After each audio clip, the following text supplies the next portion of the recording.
Hello friends, welcome to quick revision point. My name is Raksha Shrivastava. Friends, आज हम हिंदी के important question को discuss करेंगे जो कि फ्रेंड एग्जाम के लिए इंपॉर्टेंट है। तो स्टार्ट करते हैं। फर्स्ट क्वेश्चन क्या है, कौन सा शब्द समूह से भिन्न है? तो फर्स्ट है ऐनक, बी है रामायण, सी है पतंग एंड डी है छलका। छलका क्या है? ये समूह से भिन्न है। Okay, right answer is D. Next question, दिन शब्द में किस प्रत्यय का प्रयोग किया जा सकता है? ए है इक, बी है इत, सी है ई एंड डी है आ। दिन शब्द में जो प्रत्यय का प्रयोग किया जा सकता है वो इक प्रत्यय का प्रयोग किया जाता है। ओके, क्योंकि प्रत्यय जो होता है वो किसी भी शब्द के पीछे यूज होता है। तो राइट आंसर इज ए। आगे देखते हैं फ्रेंड, भाषा प्रयोग के संदर्भ में लोगों के एक समूह द्वारा साझा किए जा रहे एक समान मानकों को किस रूप में लिया जाना चाहिए? ओके, तो भाषा प्रयोग के संदर्भ में लोगों के एक समूह द्वारा साझा किए जा रहे एक समान मानकों को किस रूप में लिया जाना चाहिए? ए है भाषा रजिस्टर यानी भाषा प्रयुक्ति, बी है वाक समुदाय, सी है वाक प्रयुक्ति एंड डी है भाषा समुदाय। तो राइट आंसर इज बी, वाक समुदाय के रूप में लिया जाना चाहिए। नेक्स्ट क्वेश्चन, एक बालिका पढ़ना सीखने के लिए प्रयासरत है। उसने अध्यापिका शब्द पहचान जैसी बहुत सी युक्तियों का प्रयोग करके उसकी मदद करती है और कुछ सप्ताह बाद वह पढ़ने लग गई है। बिना सहायता से कर पाना और सहायता मिलने पर कर पाना क्या कहलाता है? ए है निपुणता अधिगम का क्षेत्र, बी है सहायता करना, सी है निकटस्थ विकास का क्षेत्र एंड डी है भाषा अर्जन उपकरण। तो राइट आंसर इज सी, निकटस्थ विकास का क्षेत्र कहलाता है। ओके, आगे देखते हैं। चॉम्स्की के अनुसार मानव के मस्तिष्क में मानसिक व्याकरण है जो मानव को भाषा अर्जित करने में सहायता करती है। इसे क्या कहा जाएगा? तो ए है फ्रेंड व्यवहारिक व्याकरण, बी है सार्वभौमिक व्याकरण, सी है मानसिक व्याकरण एंड डी है छिपी हुई व्याकरण। तो राइट आंसर इज बी, उसे सार्वभौमिक व्याकरण कहा जाएगा। राइट। नेक्स्ट क्वेश्चन, राघवी ने जयपुर जाने के लिए अपना आरक्षण करवाना है। इसके लिए वह ट्रेन की समय सारणी पढ़ रही है। इस प्रकार के पठन को क्या कहा जाता है?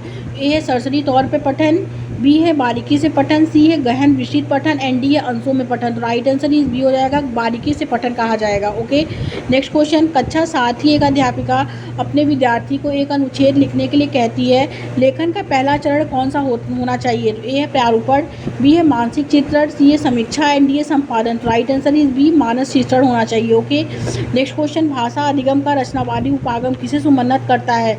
ए है अध्यापक केंद्रित उपागम को, बी है शिक्षार्थी केंद्रित उपागम को, सी है चुप्पी की संस्कृति को एंड डी है कक्षा में शोर को। ओके, तो भाषा अधिगम का रचनावादी उपागम जो समन्वित करता है फ्रेंड वो शिक्षार्थी केंद्रित उपागम को समन्वित करता है। Right answer is B.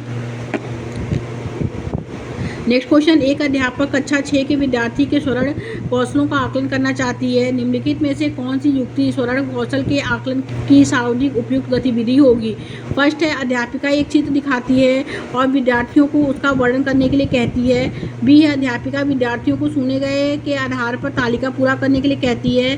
सी अध्यापिका विद्यार्थियों को देखे गए मुख्य अभिनय यानी माइन का वर्णन करने के लिए कहती है एंड डी है अध्यापिका विद्यार्थियों को दी गई पठन सामग्री पढ़ने के लिए कहती है। तो एक अध्यापक कक्षा 6 के विद्यार्थियों के स्वर्ण कौशलों का आकलन करना चाहती है। निम्नलिखित में से कौन सी युक्ति स्वर्ण कौशल के आकलन की सर्वाधिक उपयुक्त गतिविधि होगी? तो वो यह है कि अध्यापिका विद्यार्थियों को सुने गए के आधार पर तालिका पूरा करने के लिए कहती है। Right answer is B. Next question, अक्सर यह देखा गया है कि बच्चे दीवारों और कॉपियों पर आड़ी तिरछी रेखाएं जो है बनाते हैं। इसे किस रूप में देखा जाना चाहिए? तो ए है समय की पूरी बर्बादी और इस अवस्था में निरुत्साहित करना चाहिए। बी है लिखना सीखने का आरंभिक चरण और इस अवस्था को प्रोत्साहित करना चाहिए। सी है स्थूल गत्यात्मक कौशल के विकास का एक चरण है एंड डी है एक बुरी आदत है और बच्चों को ऐसा करने की अनुमति नहीं देना चाहिए। राइट आंसर इज बी, लिखना सीखने का आरंभिक चरण है और इस अवस्था को प्रोत्साहित करना चाहिए। ओके, नेक्स्ट क्वेश्चन देखेंगे, भाषा में ध्वनि की सबसे छोटी अर्थपूर्ण इकाई कौन सी है? ए है रूटग्राम यानी मॉर्फीम, बी है ध्वनिग्राम स्वनीम, सी है वाक्य रचना एंड डी है अर्थ विज्ञान। ओके, तो भाषा के में ध्वनि की सबसे छोटी अर्थपूर्ण इकाई जो है फ्रेंड वो ध्वनिग्राम है स्वनीम। Right answer is B. Next question, भाषा विकास का भाषिक पूर्व चरण कौन सा होता है? ए है संक्षिप्त वाक्य, बी है स्वयं निर्देशित वाक्य, एन है एन सी है दो शब्दीय वाक्य एंड डी है कूजन और बबलाना। ओके, तो राइट आंसर जो होगा फ्रेंड वो डी हो जाएगा, कूजन और बबलाना। नेक्स्ट क्वेश्चन, वह भाषा अधिगम विधि जिसमें भी शिक्षार्थियों को अर्थपूर्ण बातचीत में जो है भाग लेने के अवसर दिए जाते हैं और जीवन की वास्तविक स्थितियों को सामना करने के लिए प्रोत्साहित किया जाता है, क्या कहलाती है? ओके, तो वो जो कहलाती है फ्रेंड, ए है इसमें संरचनात्मक विधि, बी है प्रत्यक्ष विधि, सी है संप्रेषणात्मक विधि एंड डी है व्याकरण अनुवाद विधि। तो वो कहलाती है संप्रेषणात्मक विधि। Right answer is C. Next question देखेंगे, एक अध्यापिका ने देखा कि उसके विद्यार्थी अपने लेखन में वर्तनी की गलतियां कर रहे हैं। उनकी इस अवस्था के समाधान के लिए अध्यापक को कौन सी शिक्षण युक्ति प्रयुक्त करनी चाहिए? ए है उच्चारण का अभ्यास, बी है मानस चित्रण, सी है सस्वर पठन एंड डी है सूत्रलेख। राइट आंसर डी हो जाएगा, सूत्रलेख का जो है उपयोग करना चाहिए। ओके, नेक्स्ट क्वेश्चन देखेंगे, एक अध्यापिका विद्यालय पूर्व के बच्चों को बड़ी चित्रात्मक पुस्तकें पठन के लिए देती है और फिर इन चित्रों के बारे में बताने के लिए कहती है। यह बच्चों को किस तरह से मदद करती है? तो ए है प्रभावशाली संप्रेषक बनने में, बी है उनके स्थूल गत्यात्मक कौशलों के विकास में, सी है उनकी लिखावट में सुधार करने के लिए एंड डी है इससे वे आत्मविश्वासी और अच्छे लेखक बनेंगे। तो राइट आंसर इज ए, प्रभावशाली संप्रेषक बनने में। ओके, आगे देखेंगे, एक ऐसी निर्देशात्मक विधि जिसमें दिए जा रहे भाषा निवेश का जो है स्तर विद्यार्थियों के वर्तमान स्तर से कुछ ऊंचा है, क्या कहलाएगा? तो ए है समग्र भौतिक प्रतिक्रिया, बी है बोधगम्य निवेश, सी है सहारा देना एंड डी है भाषिक निवेश। तो राइट आंसर इज बी हो जाएगा, बोधगम्य निवेश कहलाएगा। नेक्स्ट क्वेश्चन देखते हैं, निम्नलिखित में से कौन सी पठन बोध की युक्ति नहीं है? तो ए है अनुमान लगाना, बी है सारांशीकरण, सी है निष्कर्ष निकालना एंड डी है संपादन। तो राइट आंसर डी हो जाएगा, संपादन। ओके, आगे देखते हैं फ्रेंड, नेक्स्ट क्वेश्चन क्या है।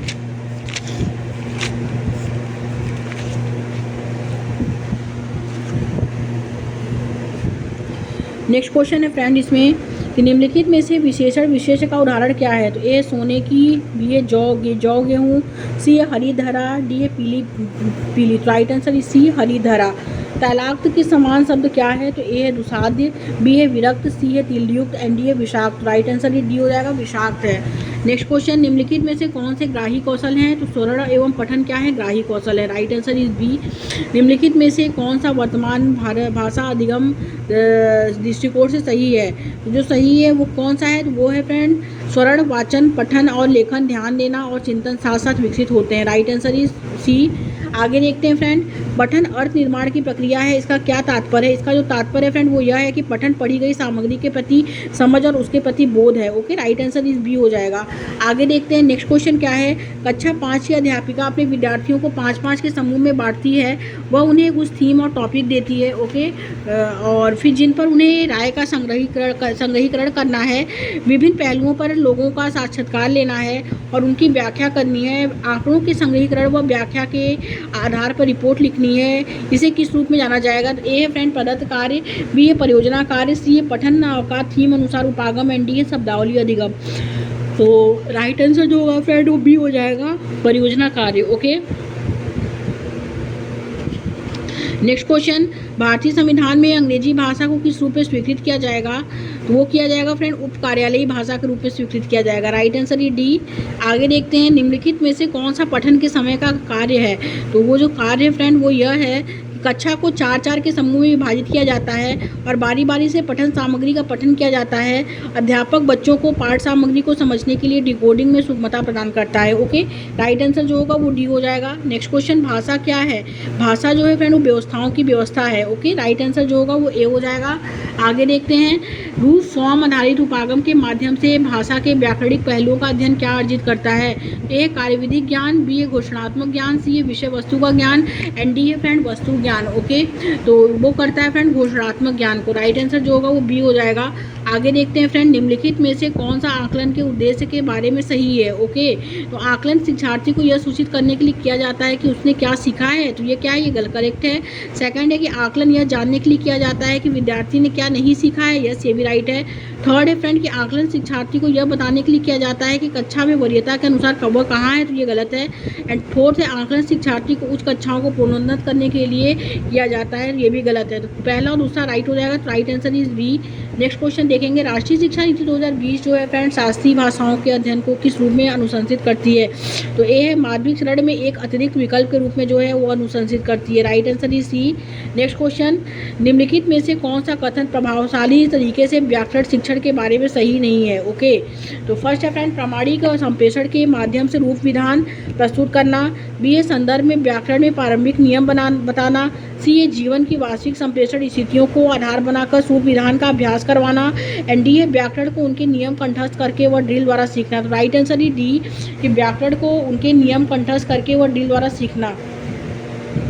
नेक्स्ट क्वेश्चन, किसी विद्यार्थी द्वारा कहानी को अपने शब्दों में कहना किस तरह के आकलन में सहायता करता है। ओके, तो किस तरह के आकलन में सहायता करता है। तो ए है फ्रेंड सटीकता, बी है प्रभावपूर्णता, सी है बोधगम्यता एंड डी है स्मृति। राइट आंसर ही सी बोधगम्यता। ओके, नेक्स्ट क्वेश्चन देखेंगे, भाषा सीखने के दौरान विद्यार्थी द्वारा की गई गलतियाँ जो होती हैं, ए है अधिगम में मदद करती हैं, बी अधिगम में बाधा पहुँचाती हैं, सी है संशोधन कार्य के बोझ में वृद्धि करती हैं एंड डी है शिक्षार्थियों को नकारात्मक पुनर्बलन देती हैं। तो राइट आंसर इस ए अधिगम में मदद करती हैं। नेक्स्ट क्वेश्चन, एक उत्कृष्ट वाचन गतिविधियां वह हैं जिसमें ए अध्यापक अधिक बोलते हैं, बी शिक्षार्थी अधिक बोलते हैं, सी प्रतिभागिता असमान है एंड डी है अधिक वाचाल विद्यार्थियों की सहभागिता अधिकतम है। तो एक उत्कृष्ट वाचन गतिविधि वह है जिसमें शिक्षार्थी अधिक बोलते हैं। Okay, right answer is B. Next and last question देखेंगे, भाषा अर्जन से तात्पर्य क्या होता है। ए भाषा की व्याकरण के नियमों का अधिकरण, बी अनौपचारिक स्थितियों में अचेतन रूप से भाषा अधिगम, सी औपचारिक स्थितियों में सचेतन रूप से भाषा अधिगम एंड डी भाषा के बारे में अधिगम। तो भाषा अर्जन जो होता है फ्रेंड उससे तात्पर्य के अनौपचारिक स्थितियों में अचेतन रूप से भाषा अधिगम। Okay, right answer is B हो जाएगा। Thank you friends.